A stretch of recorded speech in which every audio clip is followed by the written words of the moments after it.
Authorities today issued an arrest warrant for Robert Burton for the murder of his ex-girlfriend and also found the trucks that he had been driving. Brian Shaver has been on the trail of that manhunt all day long. He joins us now live in Munson with the very latest. Brian, what can you tell us? Thank you, Craig. The search is on tonight for an accused murderer in Manhunt. Now, 38-year-old Robert Burton is accused of murdering 37-year-old Stephanie Gingibo. State police are searching the ground and in the air trying to locate him. Authorities say he killed his girlfriend Gibo at her Coulis Road home in Parkman on Friday. Now this morning, police found 2 trucks linked to Burton, prompting a full manhunt. Troy Gardner, lieutenant with Maine State Police, says these woods are easy for someone to go into and get out of the way. Now he says a pickup truck that was found in the area, and they're searching the place because they know that he spent time here as a kid. Now residents say Burton has a history of problems, and they say he hopes he turns himself in. Now Gibo's cause of death is still unknown, and the search continues into tonight. So police are still out here. We don't know anything yet. We don't have any updates. We should have something on Fox 22 News at 10. Craig? I'll just say that we're using everything that you can imagine, plus things you haven't even thought of before, to try to make this happen. The state police, along with several other agencies, have been working together to try and spot Burton, whose last confirmed sighting was on June 17th in Guilford. It's a never-ending day. Until this man is caught, the wound is still wide open. The Sheriff's Department, State Police, Warden Services, Department of Transportation, and regular citizens have spent the past month trying to find Stephanie Gingibo's accused killer. And even though several potential sightings have been reported from Parkman to Guilford, Burton seems to be constantly on the move. We're in his backyard. I mean, he's lived here. He ran in those same woods when he was on the run 10 years ago. The police are confident he is still hiding in the woods. While law enforcement advises people to enter the woods this weekend with caution, here's what they can do to help. So the first thing they need to be aware of is that he is potentially armed and dangerous, and not to confront him. If they see him, the best thing to do is to make a mental note of the last place they see him disappearing into the woods. The other thing we want to make sure is when people are coming to their camps for the first time this year, that they look for signs that it's been broke into. And those signs are not going to be obvious.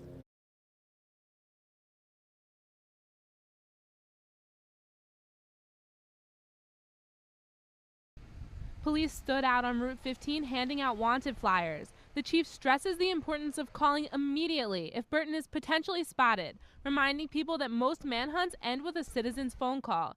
He also wants to reiterate that if anyone is aiding Burton in any way, it is a felony that is punishable by up to 10 years in prison. He says that if this is the case, he hopes that that person will try to convince Burton to turn himself in. In Guilford, I'm Ashley Paul for ABC 7 and Fox 22. You're looking for a needle in a haystack. Now tell that, that needle doesn't want to be found, and it's its home haystack. 1 month later, Robert Burton's still on the run. People are questioning how he's surviving and able to dodge the police. The most primary or most likely scenario would be that he is out there and getting supports, whether it's active supports or passive supports. But despite the many things that Robert Burton may currently have working in his favor, Douglas believes it's only a matter of time until he becomes more desperate, which could ultimately lead to his capture. Food, at this point, is going to be his biggest challenge. It'll be what connects him to the modern world. Douglas says that even if Burton is receiving aid from the outside world, that it too will eventually stop. The longer this goes on, the more tired and worn down he's going to be, and so too will the supports that give him all of these things that he needs right now. The weather could soon pose a severe challenge for Burton. The cold will cause him to need a fire, to have insulation, and to burn more calories. That's going to be a heavy burden on a person trying to go it alone in the woods without support. Douglas notes that as time goes on and the resources run low, it's only a matter of time until Burton is caught. In Augusta, I'm Ashley Paul for ABC 7 and Fox 22. We love him. We can't help but love him, but it's just hard. Stephanie Gingibo's family is a clear victim of her June 5th murder, but there's another family going through a struggle. He's our only grandchild, but he did a terrible thing. terrible. I cannot believe Rob has done this. Robert Burton is accused of killing his girlfriend, Stephanie Ginjibo, on June 5th and fleeing into the woods. There have been few sightings of him since. We don't know where he is, you know. And anybody in this town or any other town that says we are helping Robbie in any way, that is not true. We have not helped. He knows better than come here, because we would turn him in. And I don't think he'd want to face his grandfather either. The Elliots had a close relationship with Robert. He even lived with them for a period of time. But these 2 months have been tough. Without God, I would never make it. He's helped me a lot. And my husband. Yeah, he has. And, you know, we have our days, yes. And Robbie's just like our child, too, you know. He lived with us for a while, and he's a good boy, actually. He really is. But her love for Burton doesn't mask her morals, and she has a message for her grandson. Give yourself up, Rob. Stop this, you know, it's just ridiculous. So many people are hunting for him, can't find him. Please give yourself up. Don't do this any longer. I think it galvanizes us, you know, to the new reality. I mean, it's things like this that happen in small towns are no longer exempt. It happens more and more.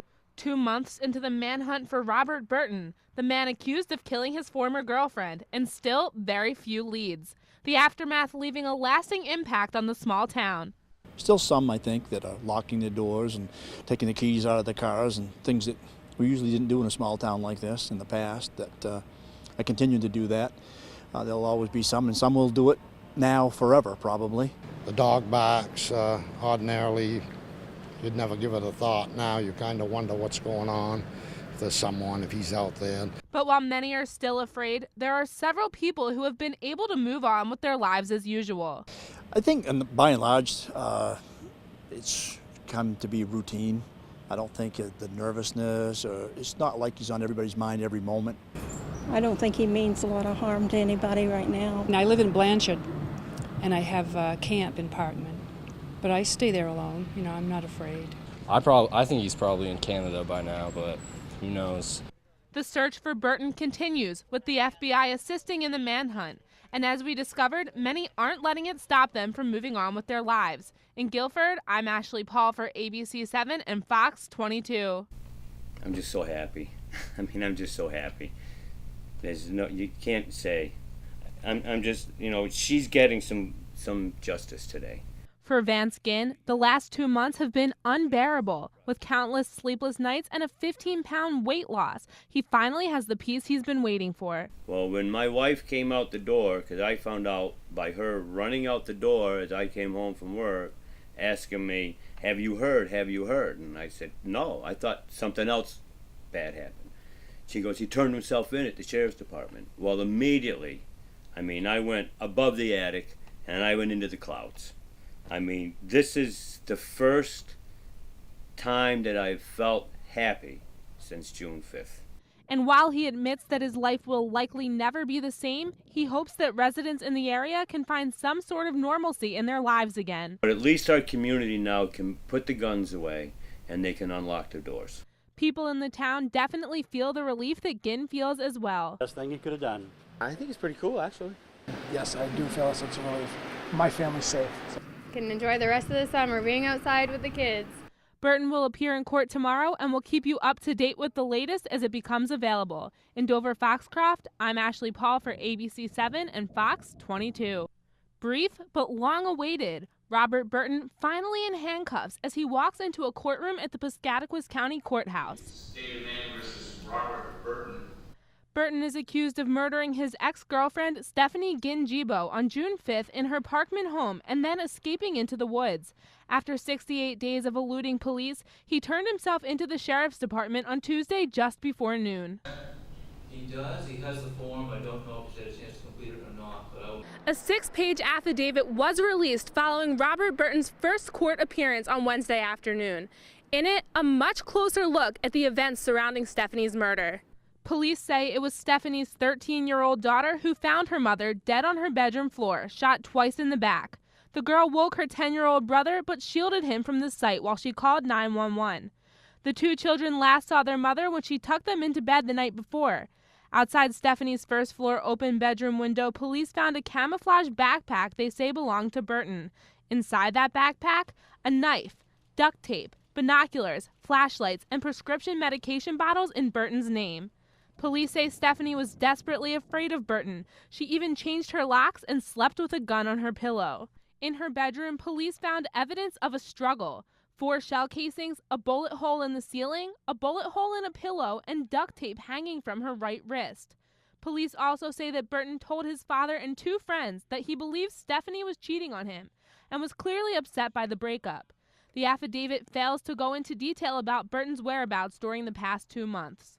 Judge Kevin Stitham ruled that Burton will be held without bail. He is also expected to have a court-appointed lawyer. His next court appearance will be at a bail hearing on Monday. In Dover-Foxcroft, I'm Ashley Paul for ABC 7 and Fox 22. Rob is in jail, but it is more than quite apparent that the condition that he went into the jail in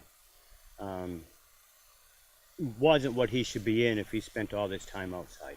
Half the mystery is solved. Robert Burton in police custody after over 2 months on the run. But one question remains. How did he survive? He didn't have a suntan. He didn't even have a bug bite. His attorney tried to say that he was a gant 180 pounds. That's not gant. That's a man that hasn't lost any weight at all. He is accused of murdering ex-girlfriend Stephanie Gin-Gibo on June 5th. His fresh condition the day he turned himself in after 68 days on the run, causing family members to believe Burton was not on his own during the time he was missing. I'm asking whoever did it, I know it's a big ask. I'd like you to step forth like Rob did and turn himself in. I would like everybody in our community to pitch in on this. Ginn is asking all people in the area to think back over the past few months to any behavior that seems suspicious and any conversations that might have been overheard to try and pin down who could be responsible. Our community needs full peace, and we need full closure on this.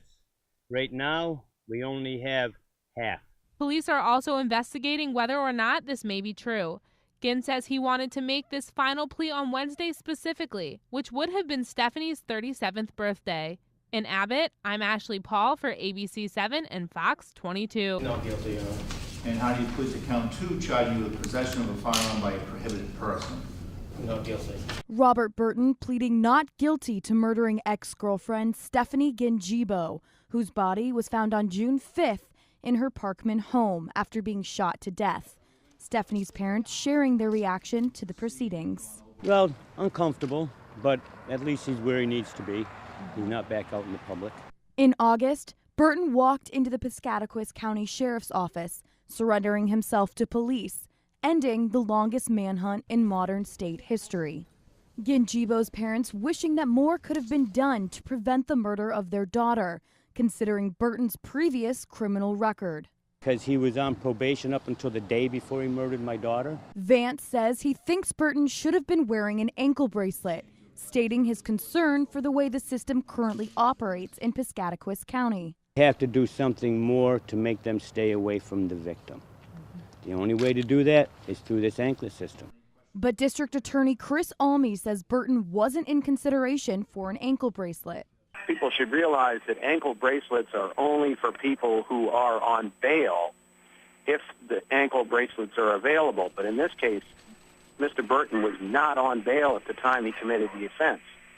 And so the ankle bracelet would not have been possible at all in this case.